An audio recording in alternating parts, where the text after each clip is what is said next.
Ce 27 décembre 1741, toutes les églises et les couvents de la petite cité de Riobamba mêlèrent joyeusement leurs carillons aux rires enthousiastes de la foule et aux mélodies enivrante des mariachis, ces petits orchestres de rue qui insufflent leur rythme à la vie quotidienne de la population des pays d'Amérique du Sud. Bonjour. Riobamba est située au cœur de la cordillère des Andes, dans la vallée de la rivière Chambeau. Elle est magnifiquement entourée par les sommets enneigés de plusieurs volcans, et notamment du plus haut de tous, le Chimborazo, qui culmine à 6310 mètres. Ce fut la toute première ville fondée par les Espagnols dans un pays qui a quelque chose de magique et dont le seul nom, Pérou, fait toujours scintiller dans notre imagination de fabuleux trésors et évoque les énigmatiques civilisations incas et précolombiennes. Qui n'a pas entendu parler de Cusco, la fantastique cité des Incas, de Machu Picchu, la cité perdue, des lignes de Nazca, seulement visibles du ciel, ou du lac Titicaca. Devant la somptueuse cathédrale de style baroque, joliment ouvragée, on pouvait assister ce jour-là à un véritable feu d'artifice humain, souligné par d'ahurissants costumes et de scintillantes parures qui rivalisaient d'ingéniosité et de fantaisie. Toute la ville était en liesse et fêtait une mariée qui, sous sa robe blanche, dépassait à peine ses 13 printemps. Lui, l'heureux élu, était français. Il était venu chercher fortune au Pérou, et la fortune était venue à lui de la façon la plus gracieuse et la plus inattendue, puisqu'il avait rencontré l'amour.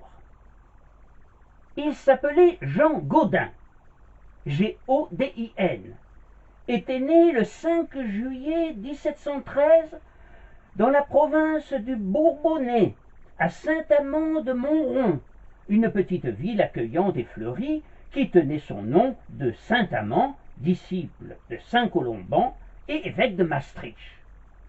Il appartenait à une vieille famille du Berry, un milieu de notaires, procureurs et avocats. Mais ses parents ne roulaient pas sur l'or, et Jean Gaudin ne fit pas, semble-t-il, d'études très poussées. Il n'est certes pas dépourvu d'intelligence et de bon sens, le petit Jean, mais il a la tête ailleurs. Il rêve d'aventure et de gloire, et s'ennuie dans sa province trop paisible. Il voudrait s'évader et découvrir d'autres horizons. Alors, à 18 ans, il décide de monter à Paris et de solliciter l'aide de son cousin germain, l'astronome Louis Gaudin de l'Académie royale des sciences. En 1735, ce dernier fit partie de l'expédition géodésique au Pérou, conduite par le géographe et explorateur Charles-Marie de la Condamine. Cette expédition avait pour but de mesurer l'art du méridien terrestre. La question était de savoir si, comme Newton et d'autres savants anglais le soutenaient, la Terre était une sphère aplatie au pôle, ou si, comme l'affirmaient les Français, notre planète était allongée vers les pôles. Jean prit part à la mission aux côtés de son cousin, à un titre bien modeste, comme simple porte-chaîne. Jean n'était pas le moins ravi. Il allait pouvoir voyager et dépenser toute son énergie tout en servant la science. Dans la cordillère des Andes fut établie, aux abords de l'arc à mesurer, une chaîne de triangles matérialisés par des signaux. Jean, en tant que porte-chaîne, s'occuper du transport et de la mise en place des signaux. Ces attributions faisaient de lui un auxiliaire direct des observateurs. Toujours en mouvement tout au long d'une ligne méridienne d'environ 350 km, il escaladait les massifs montagneux striés de torrents, cheminait à la crête des précipices ou au creux des ravins. Ah, voilà de quoi réjouir le jeune homme avide d'exercice physique et d'aventure. Dans ces régions, à l'état primitif, où chaque pas représentait une victoire du courage et de la résistance physique, il acquit de l'endurance, se familiarisa avec les lieux et avec les Indiens. Il alla même de sa propre initiative jusqu'à Carthagène et en revint, ayant parcouru au total 2600 à 3000 kilomètres. Notre Berrichon était épuisé, mais parfaitement heureux. Il avait le sentiment d'être devenu quelqu'un et commençait à envisager son avenir sous les meilleurs auspices. Selon l'usage devenu fréquent au XVIIIe siècle de prendre le nom d'une propriété, Jean Gaudin avait ajouté des Oudonnais à son nom patronymique, addition motivée par le souci d'éviter toute confusion entre les deux cousins. Mais par ailleurs, ce nom, pensait-il, pourrait lui faciliter l'entrée dans la société élégante, riche et cultivée, constituée par l'élite de la colonie espagnole installée à Riobamba, au pied du somptueux Chimborazo. Jean Gaudin des Oudonnais y fut en effet tout de suite accepté.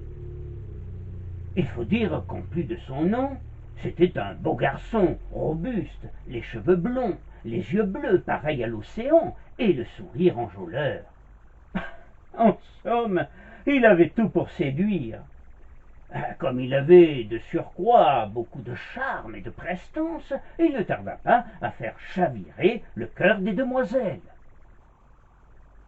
C'est alors qu'il rencontra cette jeune fille, ou plutôt cet enfant, qui allait devenir sa femme. Isabelle de Grandmaison, fille du général espagnol d'ascendance française, Emmanuel de Grandmaison, devenu au Pérou corrégidor d'Otavalo et veuf d'une péruvienne qui lui avait laissé une fortune colossale, Donna Josefa Padro y Figueroa. Mais ne nous méprenons pas. Isabelle ne possédait rien des traits conventionnels de la femme-enfant, élevée dans l'opulence, telle qu'on pouvait l'imaginer, cœur léger, capricieux, prompte aux illusions. Elle était tout le contraire, étonnamment mûre de caractère, sage et sérieuse. Elle avait toutes les qualités que l'on peut souhaiter chez une femme: beauté, intelligence, piété, mais aussi simplicité, générosité et altruisme. Son pays natal, le Pérou, la jeune créole l'avait pleinement adoptée. Elle en connaissait l'histoire et les légendes, les mœurs et le langage.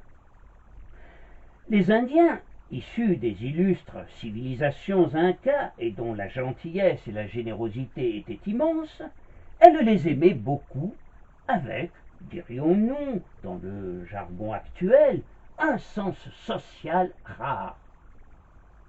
Elle vivait au quotidien avec eux, jouait avec leurs enfants, déchiffrait leurs quipos, messages substituant à l'écriture un assemblage de cordelettes différentes, dont la couleur, la grosseur et les nœuds correspondaient à un code, et cette affection qu'elle éprouvait pour eux, les Indiens la lui rendaient bien. Rêvait-elle à l'amour lorsqu'elle rencontra le jeune Français lors d'une réception chez un grand propriétaire terrien de la colonie espagnole?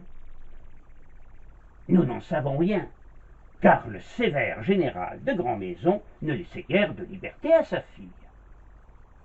Ce qui est certain, c'est qu'il fut, semble-t-il, séduit par le porte-chaîne de l'illustre géographe français la Condamine, et que sa demande fut tout de suite agréée. Isabelle, de son côté, était toute prête à aimer passionnément ce garçon qui, physiquement, était l'idéal du prince charmant. Tout le monde lui prédisait alors le plus grand bonheur. Ce 27 décembre 1741, jour de ses noces, un tout chaud hommage avait déferlé vers elle, et des larmes de joie jaillirent de ses beaux yeux noirs de jais. Sur le parvis de la cathédrale, des dizaines de cercles s'étaient formés, au centre desquels des centaines d'Indiens, coiffés de plumes, sanglés de peaux d'animaux, s'agitaient et dansaient sur des rythmes païens. Des jeunes gens, surgissant de ces cercles, répandaient des branchages, des bouquets, des étoffes au devant du cortège. Les femmes souriaient dans leurs tuniques de coton bleu où se détachait la petite croix de cuivre. Les hommes portaient fièrement leurs inoffensives armes de bois et parfois arboraient une farouche et magnifique parure, un aigle entier dont la tête coiffait la leur et dont les ailes abritaient les épaules comme une armure. Isabelle, dès leur première rencontre, éprouva pour Jean un sentiment vif et tendre, et tout contribuait à faire de ce mariage à Riobamba le plus beau jour de sa vie. Son éducation, qui faisait de l'amour dans le mariage un devoir d'État, l'influence de son père, qui montrait la plus haute estime pour le caractère de son gendre, et l'admiration éperdue qu'elle porta dès le premier jour pour son seigneur et son maître, même si elle regrettait une seule chose le concernant, son impiété. Jean, de son côté, était bien évidemment follement amoureux d'Isabelle, le plus beau cadeau que pouvait lui faire ce pays fabuleux. Elle avait un cœur admirable, une constante envie de plaire à son époux et une gaieté délicieuse. Comme ils possédaient une passion commune pour la nature et les animaux, les jeunes époux, dès le lendemain de leur mariage, partirent se balader dans la Sierra, autour du Riobamba, cette magnifique région au pied du Chimborazo, où l'on pouvait observer des troupeaux de vivognes. À mi-chemin entre le lama et l'antilope, non domestiquée, la vigogne est un animal typique du Pérou, joli et gracieux, et qui symbolisait alors le bonheur conjugal et la longévité. Jean aime aussi admirer les oiseaux, et nombreux et divers, et il est particulièrement émerveillé par ce chef-d'œuvre de la nature, le petit oiseau-mouche, qui ne souille jamais de la poussière de la terre, son plumage étincelant, constellé d'émeraudes, de rubis et de topazes, car on le voit à peine toucher le sol par instant. Il est toujours en l'air, volant de fleurs en fleurs. Les Indiens, lui dit Isabelle, leur donnent les noms de rayons ou cheveux du soleil, et les Espagnols les appellent tomineos, mot relatif à leur excessive petitesse. Le tomine était un poids de 12 grains. Moins d'un mois après leur mariage, Jean délivra des griffes d'un chien un superbe cacatoès à la huppe flamboyante. Isabelle le soigna, l'apprivoisa et tenta de lui enseigner des rudiments de langage parlé. Mais, malgré tous ses efforts, L'oiseau ne parvenait à prononcer qu'un seul mot, qu'il répétait à tue-tête, à toute heure du jour. « Riobamba! Riobamba !» Et puis, un jour, à sa grande surprise, il rajouta « Mon amour !» reprenant sans doute in extenso les mots de Jean lorsqu'il s'adressait à sa petite femme bien-aimée. « Riobamba, mon amour !»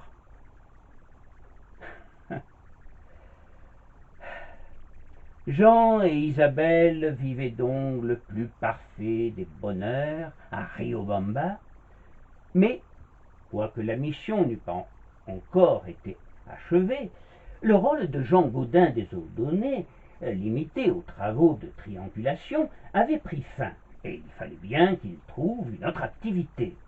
D'ailleurs, son énergie était telle qu'il ne pouvait rester longtemps sans rien faire.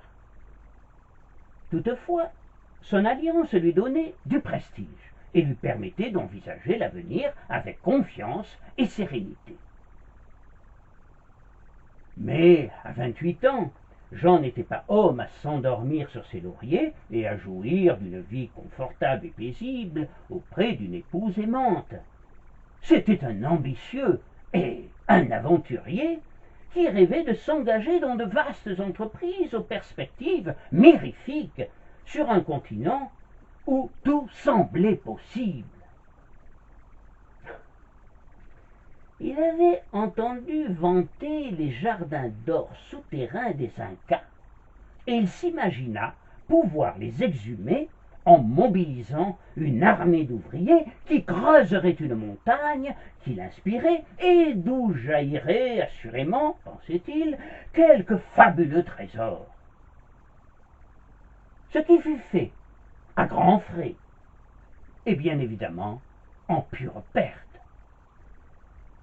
Le seul résultat de cette folle entreprise fut de faire fondre sous le soleil équatorial la dot pourtant confortable d'Isabelle. Mais il en aurait fallu plus pour décourager Jean au premier échec. L'Amazone, l'immense fleuve tumultueux et sauvage qui traverse tout le continent d'Amérique du Sud, des Andes, où il prend sa source, jusqu'à l'Atlantique, sur plus de 7000 kilomètres, le fascinait. Et il décida de suivre l'exemple de Charles-Marie de la Condamine, avec lequel il continuait d'entretenir les meilleures relations au Pérou, et qui quittant l'Amérique, venait en 1743 de descendre le grand fleuve. La Condamine sera le premier scientifique à descendre l'Amazone et ce voyage lui permettra de rédiger la première description du quinquina, dont est extraite la quinine, et de découvrir le caoutchouc et le curare, poison utilisé par les Amérindiens pour leurs flèches. L'imagination enflammée par cet exemple, Jean Gaudin voulut à son tour rééditer cet exploit, et il en avait d'ailleurs parlé à la Condamine, avant même que son illustre ami ne s'embarquât, en le priant même d'annoncer sur son passage qu'un Français, un Berrichon, précisa-t-il, le suivrait à une date ultérieure. En fait, si Jean voulait entreprendre la descente de l'Amazone, c'est aussi parce qu'il voulait rentrer en France, et de façon spectaculaire, en empruntant cette voie particulièrement difficile. En effet, la situation du ménage Gaudin devenait de plus en plus inconfortable depuis l'affaire des trésors des Incas qui avaient englouti leur fortune, et Isabelle en était même réduite à vendre les bijoux hérités de sa mère, ce qui était pour elle un déchirement affectif.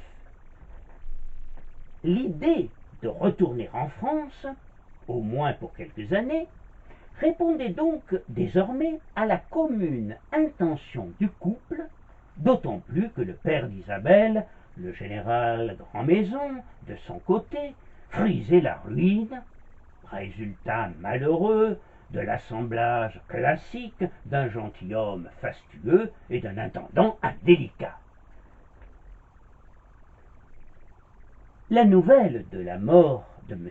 Gaudin, son père, décida Jean de hâter le départ pour la France, ne serait-ce que pour mettre ordre à ses affaires de famille.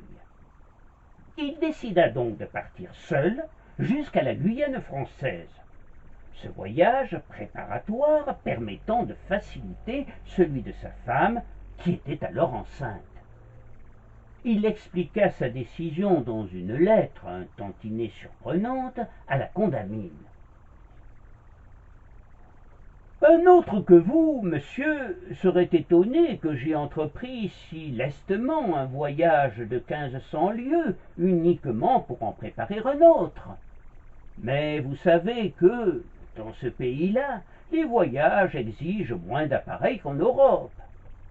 Ce que j'avais fait depuis 12 ans, en reconnaissant le terrain de la méridienne de Quito, en posant des signaux sur les plus hautes montagnes, en allant et revenant de Carthagène, m'avait aguerri.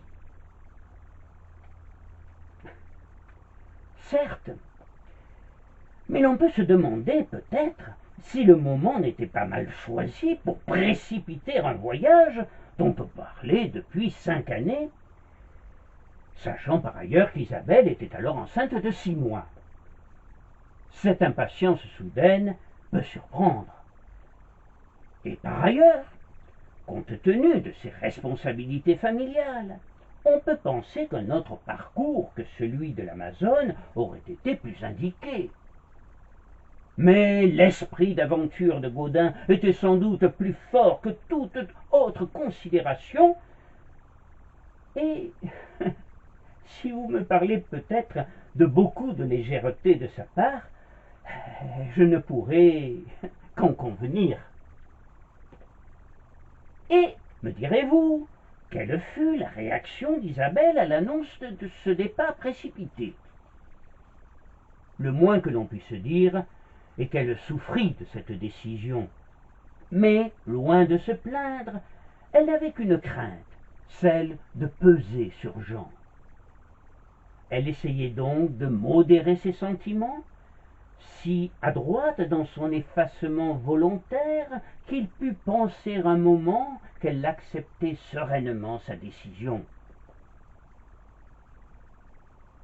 Elle se donnait par ailleurs à d'autres devoirs, leur enfant qu'elle portait, des domaines à administrer. À Riobamba, elle créait de petites industries pour occuper les paysannes. Elle se donnait entièrement aux plus petites affaires. Dans sa maison, elle recevait tous les Espagnols de passage, et aussi les Français et les Anglais. Elle parlait presque couramment les 3 langues et se renseignait sur cette Europe qui la fascinait, et, auprès des Français, s'informait sur la place de la religion dans la société. Elle s'affirmait avec vigueur catholique croyante et pratiquante. Mais, disait-elle, j'aime trop ma religion pour supporter que des injustices soient commises en son nom. Bien que son plus cher désir fût que son mari retrouve la foi, elle se gardait de l'importuner à ce sujet. La situation de la France, les idées nouvelles, et surtout le départ de Jean, avaient de quoi l'inquiéter. Mais elle n'en laissa rien paraître, et le jour du départ, seules quelques larmes humidifièrent ses beaux yeux. Quant à Jean, il s'effondra dans ses bras en criant « Je ne peux exprimer, mon cher cœur, la douleur que je ressens. Il faut que je te dise combien je suis malheureux de te quitter, combien je t'aime à la folie. » Il quitta donc Riobamba en mars 1749, soulagé de voir Isabelle apparemment sereine et sans dissimuler sa joie, car il avait la tête bouillonnante d'idées. Dans les postes riverains de l'Amazone, missionnaires et officiers de la zone espagnole, puis de la zone portugaise, le reçurent avec toute l'affabilité possible. 6 mois après sa mise en route, il atteignait le Para, grande et belle ville marchande bâtie par les Portugais et dont le gouverneur le reçut à bras ouverts. Cependant, pour Isabelle, pendant des mois, ce fut un supplice que de le sentir loin d'elle, et peut-être en danger, car elle était sans nouvelles de lui. Elle eut beau se dire que tout devait aller bien, elle fut épouvantée de ne recevoir aucun message, aucun signe de vie. Elle confiait ses angoisses à son père et à ses frères, et elle passait des heures en prière dans la cathédrale de Riobamba. Le père s'efforça d'adoucir de son mieux pour Isabelle, enceinte et souffrante, une situation pénible en faisant l'éloge de l'absent et, ce qui était plus urgent, en lui prouvant qu'en dépit des apparences et de ce départ inopiné, il l'aimait passionnément. Et c'est pour cela qu'il devait tout faire pour hâter leur retrouvaille. Pendant ce temps-là, Gaudin écrivait au secrétaire d'État à la Marine, Antoine-Louis Rouillet, afin d'obtenir, par son intermédiaire, des passeports du gouvernement portugais, précaution indispensable à la sécurité d'Isabelle. Par ailleurs, il sollicitait dans une autre lettre à la Condamine diverses interventions, notamment en faveur de sa requête auprès du ministre, et il lui indiquait qu'il songeait à retourner rapidement au Pérou par l'Amazone pour aller chercher sa femme et regagner la France avec elle. Mais rien ne sembla se passer comme il aurait souhaité. Tout d'abord, sa présence dans la colonie portugaise se prolongea quelque peu, peut-être contre son gré, et il arriva finalement à Cayenne, comme il le souhaitait depuis quelques mois, en mai 1750. Et le 7 juin, M. d'Orvilliers, gouverneur de la Guyane française, qui le reçut, fit un rapport à Rouillet à son sujet. Le moins que l'on puisse dire est que l'impression que fit Gaudin fut assez médiocre. Il ne paraît pas que son séjour dans le Pérou l'ait rendu opulent. Il est arrivé absolument dénué de tout, écrit-il notamment. Et il est vrai que Gaudin se trouve dans une situation financière calamiteuse. En attendant passeports et recommandations, il doit absolument pourvoir à ses besoins immédiats et essentiels, à savoir se loger et se nourrir. Et il veut surtout rentrer dans les bonnes grâces du gouverneur et se faire valoir à Versailles. Il veut aussi lui montrer qu'il est prêt à assumer tous travaux ou services qu'il voudra bien lui confier. En attendant, toujours déterminé, il prend à nouveau la plume pour rédiger successivement 2 mémoires qu'il adresse à Rouillet. Dans le premier, il souhaite que la France ait un pied sur l'Amazone et il préconise la libre circulation. Il suggère que des chantiers navals soient établis à Cayenne. Les bois ne coûteraient rien et sont excellents tant pour le corps du bâtiment que pour la mâture. Dans le second, il décrit les nombreuses essences sylvestres de la Guyane française. Pour concrétiser l'exposé, une caisse d'échantillons prend le bateau en même temps qu'une grammaire de la langue des Incas offerte à M. de Buffon. Il ne reçut aucune réponse, ni le moindre remerciement, ni de Rouillet, ni de Buffon. En fait, il est probable que l'idée du pied sur l'Amazone fit dresser les cheveux sur la tête du ministre. Cette ingérence dans le domaine de la politique coloniale, au mépris des relations franco-portugaises, dont il n'avait pas conscience, sera sa plus insigne erreur. Discrédité aux yeux de Rouillé, il attendit en vain une réponse, malgré ses nombreuses relances, et ne parvenait pas à se faire entendre. Pouvait-il au moins communiquer avec son épouse, qui devait se morfondre à Riobamba? Même pas, car nul courrier normal ne fonctionnait entre Cayenne et Riobamba.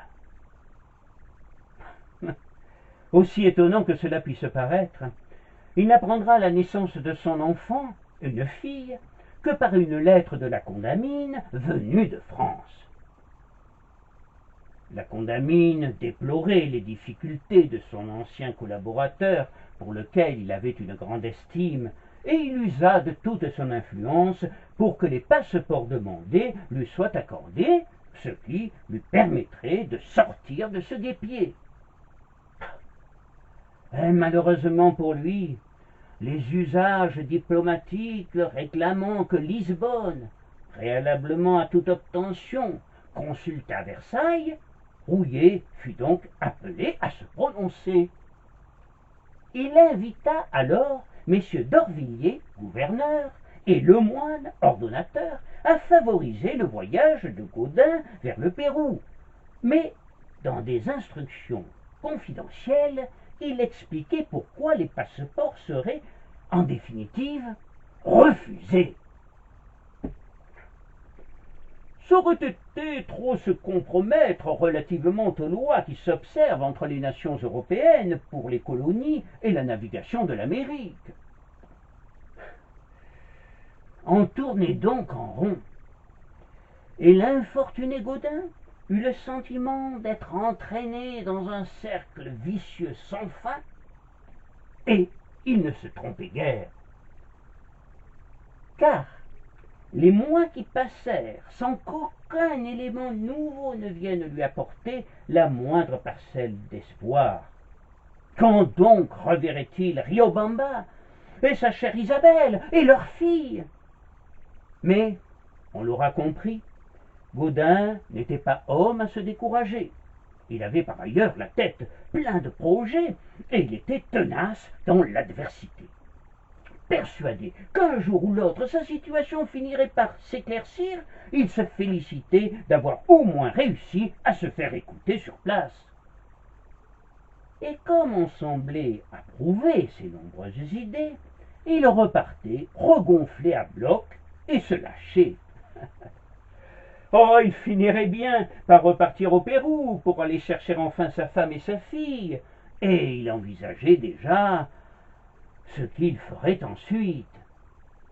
Il arborait alors un large sourire et livrait ses projets à ses interlocuteurs admiratifs de tant d'assurance de la part d'un homme au bord de la ruine et qui mangeait à sa faim que parce qu'il était presque tous les jours invité à la table de braves gens qui avaient pris en affection ce doux rêveur qui parlait avec tant de chaleur. À mon retour du Pérou, disait-il, j'acclimaterai ici de nouvelles plantes qui contribueront à la prospérité de la Guyane. Et tout le monde d'applaudir et de se réjouir.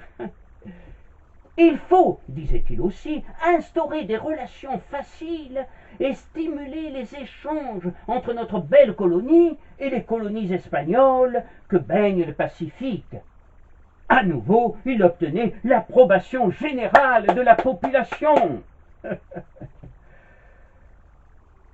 Proche des gens modestes, il souhaitait que chacun puisse s'enrichir en même temps que la Guyane. Gaudin était en fait un libéral aux idées avancées qui étaient celles des philosophes des Lumières.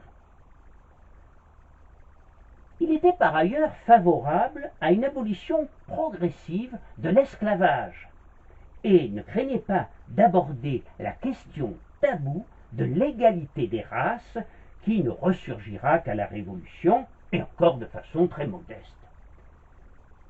Stimulé par l'accueil de tous, il s'animait et repartait de plus belle, abordant d'autres thèmes comme les différentes espèces de bois, les chantiers navals, les constructions de nouvelles routes.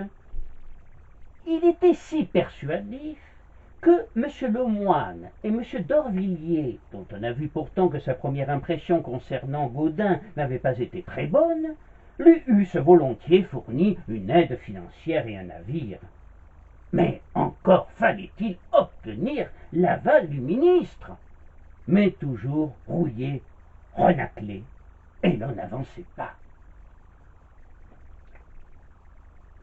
On peut s'étonner de cette attitude de Rouillé qui, en dépit des interventions de personnalités imminentes comme la Condamine et les principales personnalités politiques et religieuses de Cayenne, ne se laissait pas infléchir. En fait, il faut savoir que Rouillé appartenait en France à une race de grands parlementaires rigides et qu'il considérait toujours Gaudin comme un aventurier turbulent dont les idées, pour généreuses qu'elles soient, restaient utopiques, voire dangereuses dans le contexte politique de cette partie du monde. En fait, il ne voulait pas paraître farouchement hostile à Gaudin, lequel semblait très estimé en Guyane, mais sans s'opposer à ce que le gouverneur le recommanda, il préconisait bien davantage la circonspection. On pourrait résumer ces recommandations ainsi: nul blanc-seing imprudent pour lui, ni navire, ni subside. À part cela, il assurait, non sans une certaine hypocrisie, être le mieux disposé du monde envers l'entreprenant Berrichon. Gaudin, malgré son optimisme à tout craint, commençait à trépigner depuis plus de 2 ans, et de plus en plus démuni, il décida d'essayer de s'en sortir tout seul, et construisit lui-même une petite tartane qui devait lui permettre d'atteindre le Para, où il présenterait au gouverneur 2 lettres de recommandation, l'une émanant du gouverneur par intérim de la Guyane française, au nom de la cour de France, l'autre signée du général des Jésuites, le père Ignace Visconti. Gaudin prit donc la mer en direction de l'embouchure de l'Amazone, regonflé à bloc et bien persuadé qu'avec ou sans l'aval de Rouillé, il finirait bien par retourner au Pérou et à retrouver sa petite famille à Riobamba. Ensuite, tous les espoirs lui étaient permis, et déjà dans sa tête de nouvelles idées germaient. Mais il lui fallait d'abord regagner la France pour essayer de récupérer ses biens et financer ses futures entreprises sur le continent sud-américain. Mais au bout de 4 ou 5 jours de voyage, il rebroussa chemin, sans véritable raison. Il prétexta par la suite les difficultés avec son embarcation, mais cette explication est peu crédible. Quoi qu'il en soit, Gaudin se retrouvait dans la même situation lamentable qu'auparavant, une situation un tantinet ubuesque et qui paraissait sans issue. Entre-temps, une fois de plus, le monde entrait en guerre et changeait de visage. Gaudin aussi commençait à changer physiquement. En Guyane, l'infortuné voyageur, aux ailes paralysées, commençait à prendre de la bouteille, si vous me permettez l'expression. Toutes ces épreuves et sa situation proche de la misère avaient eu raison du beau jeune homme blond aux yeux couleur d'océan qui faisait chavirer les cœurs des demoiselles de Riobamba. Mais pensez-vous qu'il se décourage pour autant? À le croire serait mal le connaître. Non seulement le déraciné ne perd pas espoir, mais il s'efforce toujours de rebondir, et le plus étonnant, c'est qu'il y réussit. Il travaille d'abord avec acharnement pour tenter de se reconstituer un petit pécule, ne rechignant devant aucune tâche, même les plus humbles ou les plus ingrates. Puis, il crée des pêcheries qui fonctionnent bien, et il finit par fonder une exploitation forestière rapidement florissante. Il a donc le sentiment que le vent tourne enfin pour lui et qu'il allait bientôt être récompensé de tous ses efforts. La situation internationale semble aller d'ailleurs dans son sens. Le traité de Paris, le 10 février 1763, mettait un terme aux hostilités. Malgré les importantes cessions qu'elle eût dû consentir, le Canada, l'essentiel de ses territoires en Inde, la Louisiane, la France restait un pays riche, à la croissance économique réelle et le plus peuplé d'Europe, avec près de 28 millions d'habitants. Rouillé, le principal obstacle de Gaudin avait disparu dans la tourmente. Dieu soit loué! Et c'est le duc de Choiseul, Premier ministre, qui s'était réservé le département de la Marine. En apprenant la nouvelle, Gaudin est ravi et enthousiaste. Il est persuadé qu'avec lui, la situation, sa situation, allait se débloquer rapidement. Choiseul est un homme avisé, moderne, généreux et ouvert. De surcroît, c'est un libéral encensé par les philosophes. Voltaire écrivait de lui « Il est généreux comme Aboulcassem, brillant comme le chevalier de Gramont, et travailleur comme M. de Louvois. » Gaudin lui écrit donc aussitôt, et pour mieux retenir son attention, il rappelle ce qu'il croit être sa grande idée. La fameuse grande idée, le pied sur l'Amazone. Incorrigible et maladroit Gaudin, à force de trotter dans sa cervelle, ce pied ne promène rien moins qu'un plan d'invasion de la Guyane portugaise. Choiseul, sans doute épouvanté par cette idée, préféra ne pas répondre.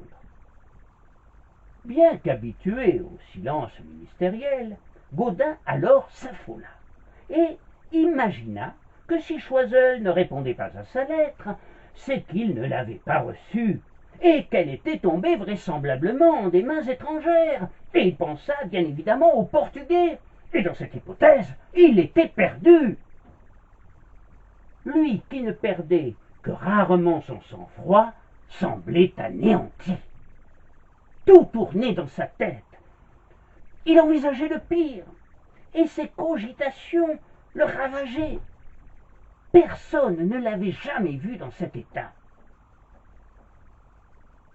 C'est alors qu'un certain jour de l'automne 1765, un bateau flambant neuf, battant pavillon portugais, vint s'amarrer sous le rempart de Cayenne, sous les yeux effarés du Berrichon, qui crut sa dernière heure arrivée. L'officier qui en descendit, la croix de l'ordre du Christ étoilant sa poitrine, s'en fut, d'un pas alerte, demander audience au gouverneur de la Guyane française, M. de Fiedmont, qui avait succédé à M. d'Orvilliers. M. de Rebello, c'était le nom de cet officier qui commandait la galiote portugaise, déclara qu'il venait prendre à son bord M. Gaudin des Odonais, et il ajouta, avec des accents grandiloquents, « Nous remonterons l'Amazone jusqu'à la limite de la zone espagnole. M. Gaudin ira ensuite chercher sa famille. J'attendrai. J'ai été chargé de sa sécurité personnelle et de celle des siens. Le gouverneur du Para m'a désigné pour cette mission. Selon la volonté exprimée par Sa Majesté très fidèle le roi du Portugal, à la prière de Sa Majesté très chrétienne le roi de France. »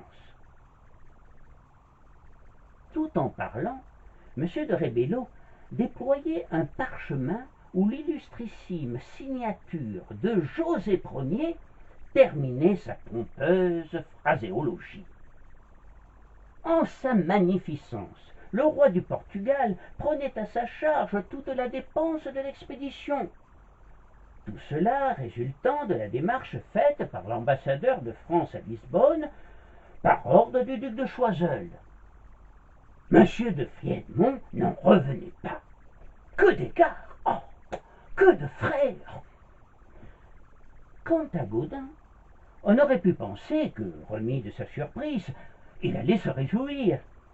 Enfin, il allait pouvoir retrouver sa famille, escorté royalement. Mais non, mis soudainement au pied du mur, si l'on peut dire, bien qu'il écarte finalement la thèse de la lettre interceptée par les Portugais, il semble désemparé et profondément bouleversé au moment même où sa si longue attente se brisait. Il a du mal à réaliser. On va l'embarquer dans un voyage en marche inverse du temps, et ce magnifique bateau aborderait 15 ans en arrière dans sa vie.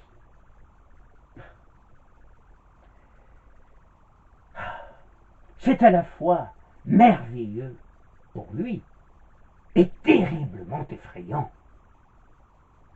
Et puis par ailleurs, même s'il avait mis tous ses espoirs en la personne de Choiseul, il semblait bien qu'il doutait à présent de la réalité. Pendant tant d'années, le palais de Versailles l'avait dédaigné. Il se mit ensuite dans la tête l'idée insensée que M. de Rébello l'aurait fait jeter par-dessus bord au cours du voyage. Alors, prétextant une maladie, il se dit au regret de ne pouvoir embarquer. Blâmé vertement par le gouverneur, il proposa alors un compromis à l'officier portugais. Il restera à Oiapoque pour se soigner et se fera remplacer dans la galiote par un homme de confiance, un certain Tristan d'Auréasaval, appointé par lui pour se rendre à Quito et muni d'instructions précises relatives à l'itinéraire et à la sécurité de Madame Gaudin des Oudonnais. M. de Rébello accepta et Tristan embarqua. Hélas, Gaudin, qui n'était pas à une erreur de psychologie près, avait fort mal placé sa confiance. En effet, quand la galiote jeta l'ancre à la frontière de la zone portugaise et des territoires espagnols, l'homme de confiance disparut dans la nature, accaparé, semble-t-il, par un fructueux trafic, oubliant ses engagements et se débarrassant promptement des documents dont il était porteur. Gaudin, accablé par ce nouveau coup du sort et par ailleurs définitivement discrédité auprès du gouverneur, qui ne le considérait plus désormais que comme un esprit incohérent et farfelu, sombra dans une sorte de lassitude, ce qui n'était pas dans sa nature, et végéta solitaire à Oiapoque, qui n'était alors qu'un trou perdu.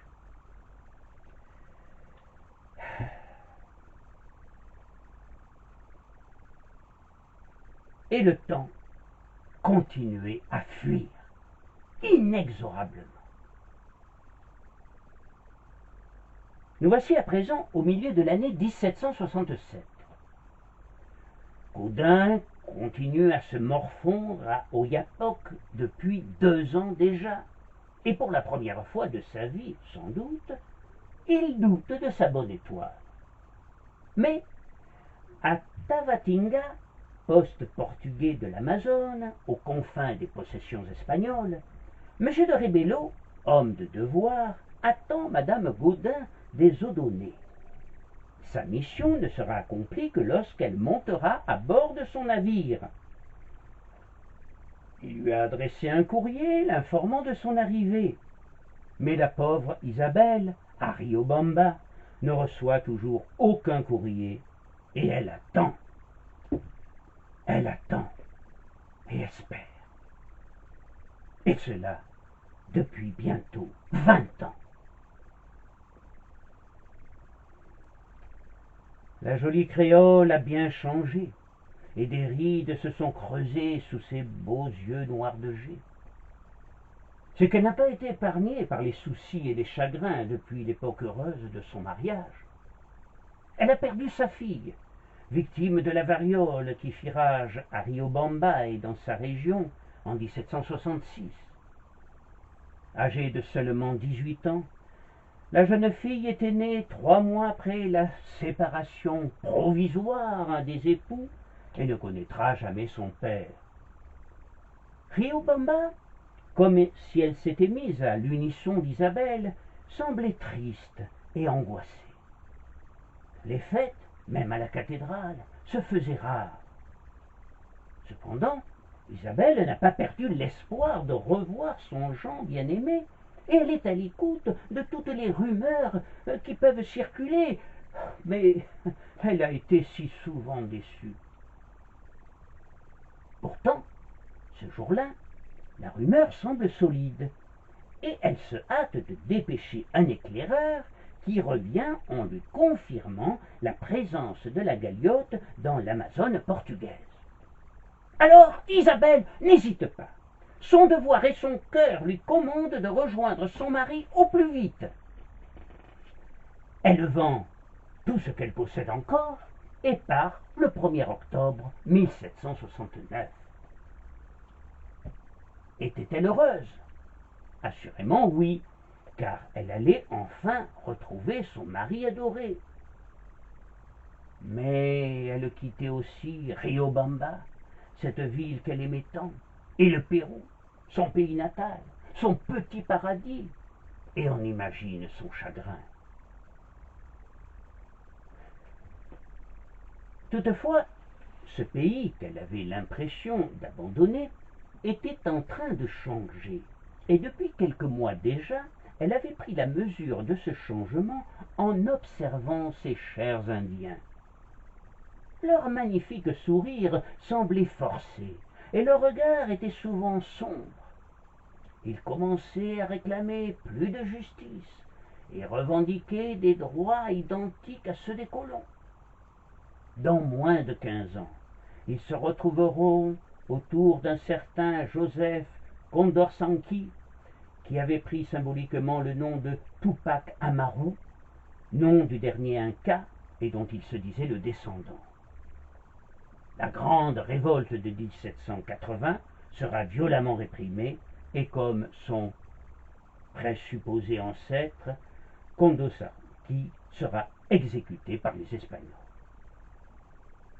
Isabelle, dont il faut se souvenir qu'elle était à demi indienne, partageait sans doute le rêve de ces fiers descendants des Incas dont elle se sentait si proche. Christophe, un Indien de son âge, qui avait été l'un de ses camarades de jeu durant son enfance et était entré au service de son père pour rester auprès d'elle, se jeta à ses pieds pour la supplier de ne pas partir. Mais elle sut trouver les mots pour calmer son ardeur en lui promettant de revenir bientôt.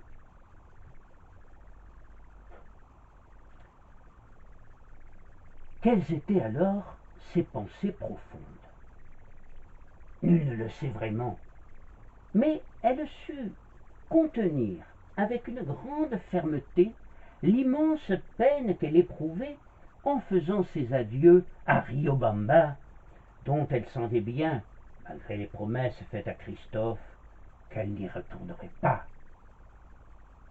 En fait, je crois que son esprit était alors entièrement occupé par l'image de son mari, et la joie des futures retrouvailles effaçait certainement tous ses regrets. Car, elle en était alors persuadée, elle n'allait pas tarder à retrouver bientôt, à retrouver enfin son bien-aimé Jean, qui durant toutes ces années n'avait jamais quitté son cœur.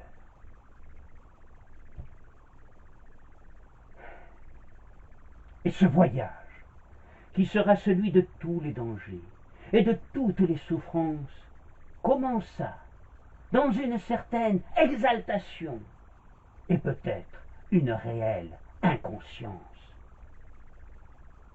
Deux de ses frères qui souhaitaient se rendre en Europe l'accompagnaient. Juan de Grand-Maison, un religieux, et Don Antonio, avec l'un de ses fils, un enfant de 10 ans. Un médecin nommé Rival s'était également joint à la petite troupe escortée par plusieurs porteurs et domestiques. Dès le départ, le sort semble s'acharner sur eux. C'est d'abord la démoralisante arrivée à Canelos, où avait été prévu l'embarquement sur le rio Bobonasa qui court vers l'Amazone. Les voyageurs n'y trouvent âme qui vive, le village ayant été déserté quelques jours plus tôt par les indigènes en raison d'une violente épidémie de petite vérole.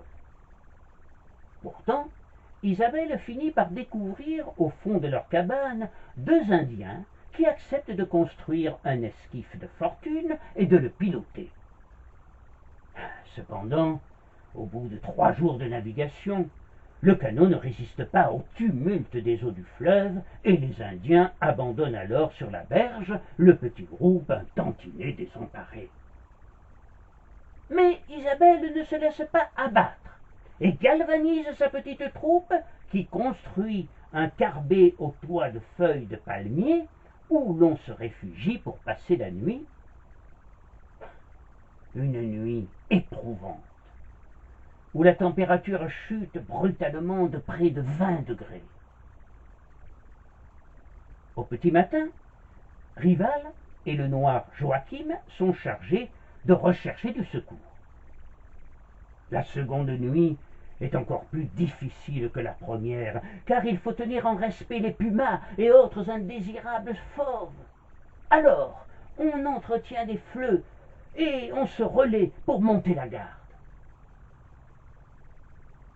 Les semaines passent et aucune nouvelle des 2 émissaires. On saura par la suite que Rival s'est débrouillé seul, indifférent au sort des autres. Quant au fidèle et vaillant Joachim, il reviendra et avec une équipe, mais trop tard. Il trouvera le carbet vide. Que s'était-il donc passé?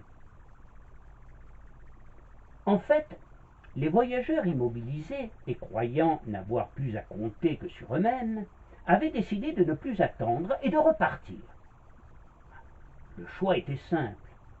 On pouvait continuer vers l'Amazone ou bien retourner vers Riobamba, comme le proposaient avec sagesse les frères Grand-Maison. C'était sans compter sur la détermination de leur sœur. Meurtrie dans son amour maternel, accablée par son pseudo-veuvage et de surcroît ruinée, Isabelle se raccrochait à son espoir de retrouver son mari au plus vite. Son mari qui avait besoin d'elle, son mari qui l'appelait. Et c'est alors que dans cette âme d'élite, sous la couronne d'épines de la solitude et du chagrin, allait naître une ferveur quasi mystique qui allait la sublimer. Elle supplia ses compagnons d'infortune de ne pas faiblir. Le beau navire du roi du Portugal était là, tout proche, ainsi que la perspective d'une vie nouvelle qui allait les récompenser de toutes les souffrances endurées. Et la voici qui se jette à présent aux pieds de son frère Juan, le religieux, en lui lançant la voix étranglée de sanglots. Implorons Dieu de nous venir en aide, il ne nous abandonnera pas.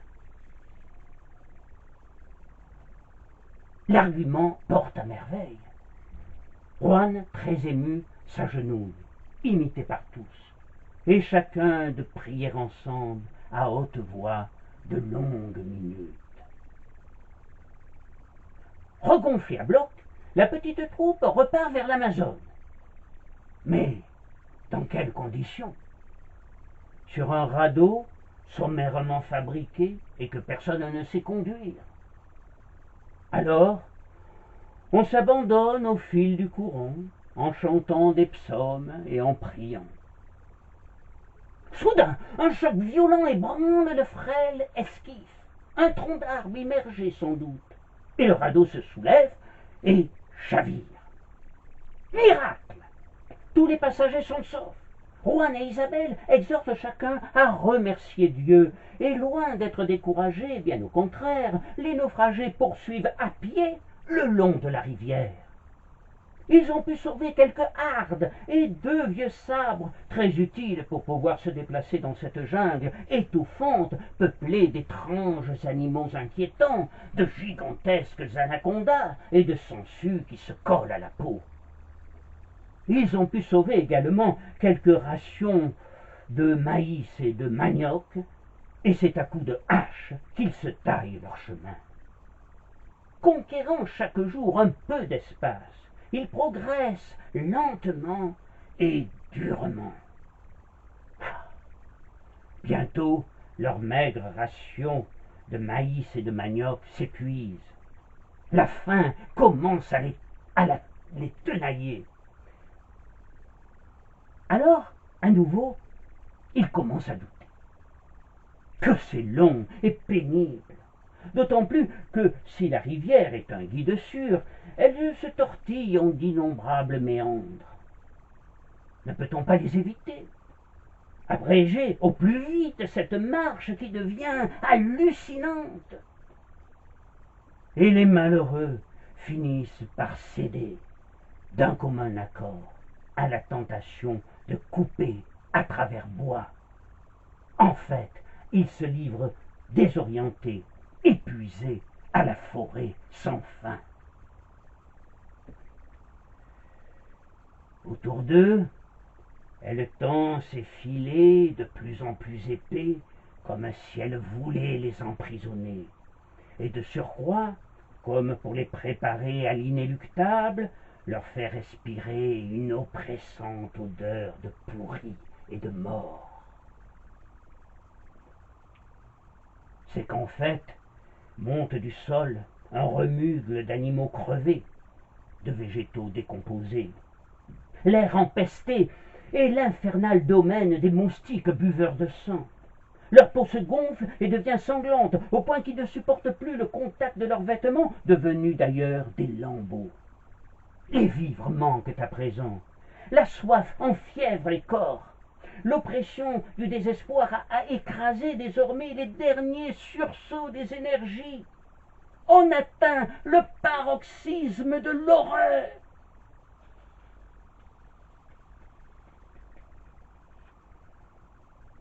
Madame Gaudin des Odonais fait de ses genoux un berceau pour son jeune neveu qui va mourir.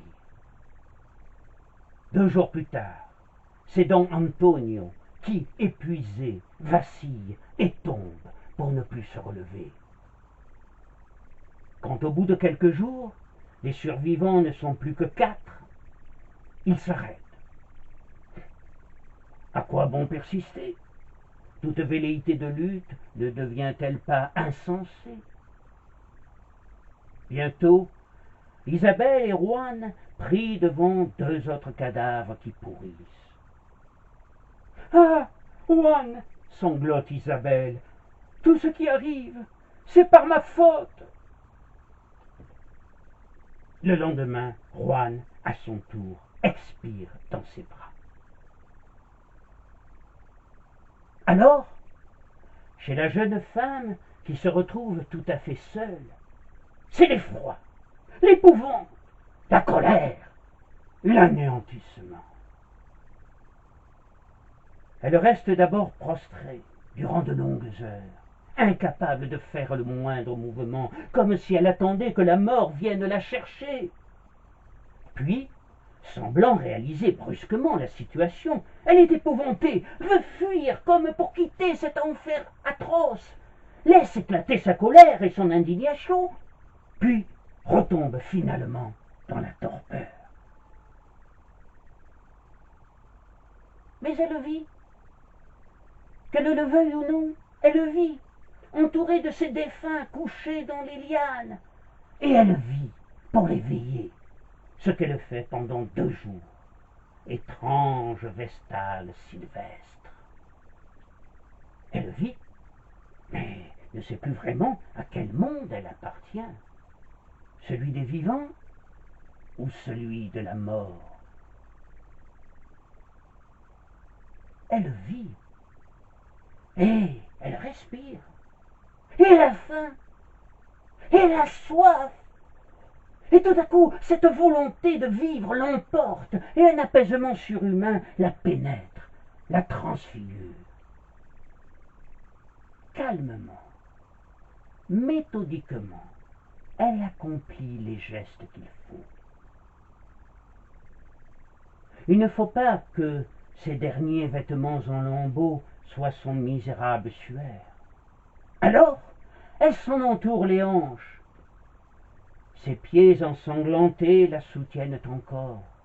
Alors, elle arrache les semelles de Rouen et se les adapte. Il y a quelques œufs dans ce nid, quelques fruits dans cet arbre, et telle une vasque, cette large feuille de bromélia conserve un peu d'eau. Alors, elle va s'alimenter, boire et reprendre quelque force. Puis, sauvée de la chute dans le néant grâce à sa formidable volonté de survie, elle repart bien déterminée de s'en sortir et s'éloigne de la mort qui la refuse.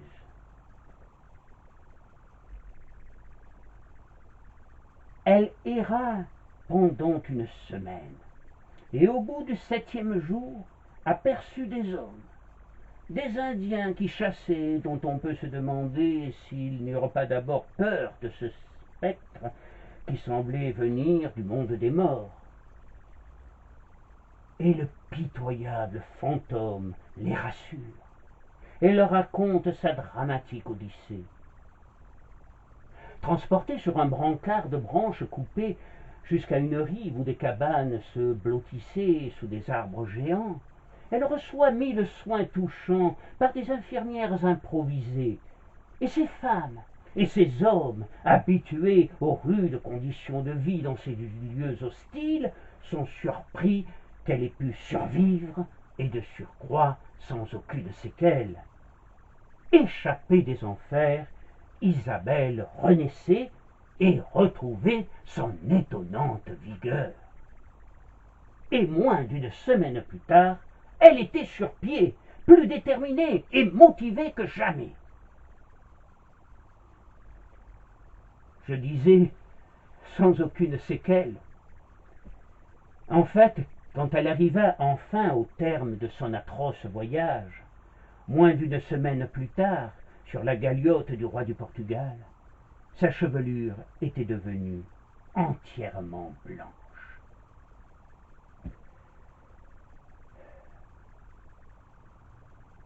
À Oyapock, Jean Gaudin, qui était alors au bord du gouffre, complètement découragé et prostré, et vivait presque de la charité publique, fut prévenu de l'arrivée de sa femme sur la galiote à Tabatinga. Cette nouvelle incroyable le bouleversa, et il s'effondra en pleurant dans les bras de Toussaint, l'un des rares amis qui lui restaient, un jeune Indien dévoué qui lui servait à la fois de secrétaire et de domestique, et qu'il considérait comme son fils. En l'espace d'une minute, il retrouve sa fougue et sa jeunesse, et accompagné du fidèle Toussaint, il part aussitôt à la rencontre de sa chère Isabelle, qu'il n'espérait plus revoir. Et c'est en mer, non loin des côtes de la Guyane française, que se retrouvèrent, en juillet 1770, les époux privés l'un de l'autre pendant plus de 21 ans. 21 ans. Une vie.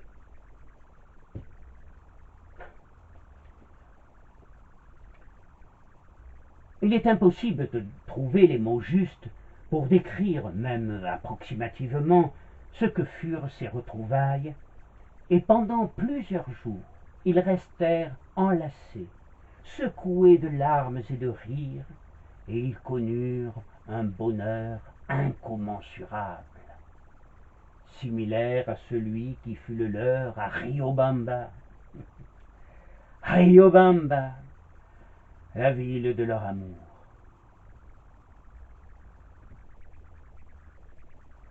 Trois ans plus tard, ils arrivaient en France, rejoints par le général de Grandmaison, le père d'Isabelle, qui, jusqu'à sa mort, survenue en 1780, partagera leur paisible existence à Saint-Amand.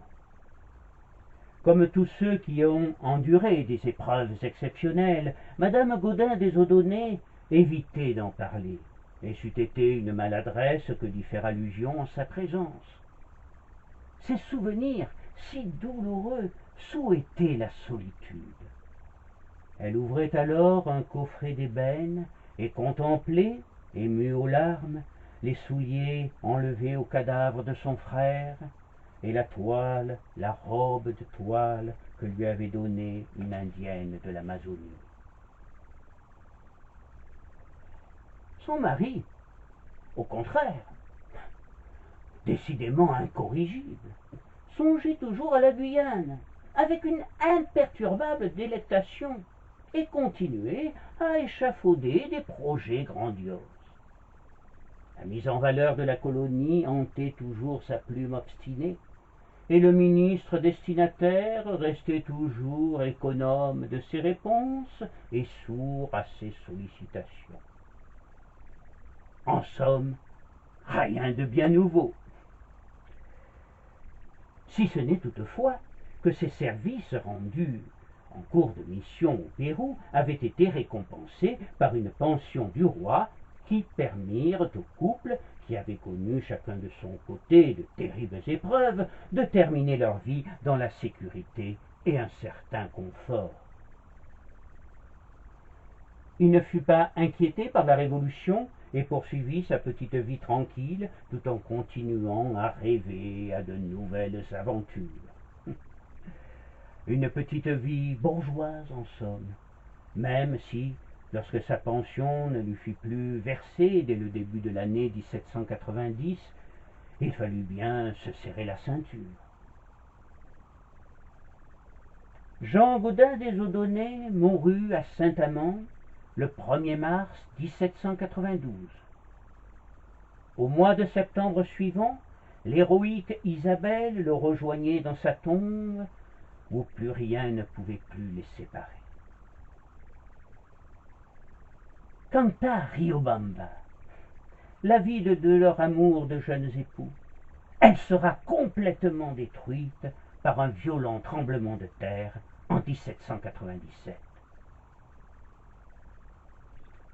La grande aventure avait juxtaposé, dans un jeu extraordinaire de fatalité, les maladresses d'un esprit chimérique et la sublime vaillance d'une femme de devoir. Dans l'histoire de quel couple humain, je vous le demande, y eut-il jamais drame analogue? Je vous remercie.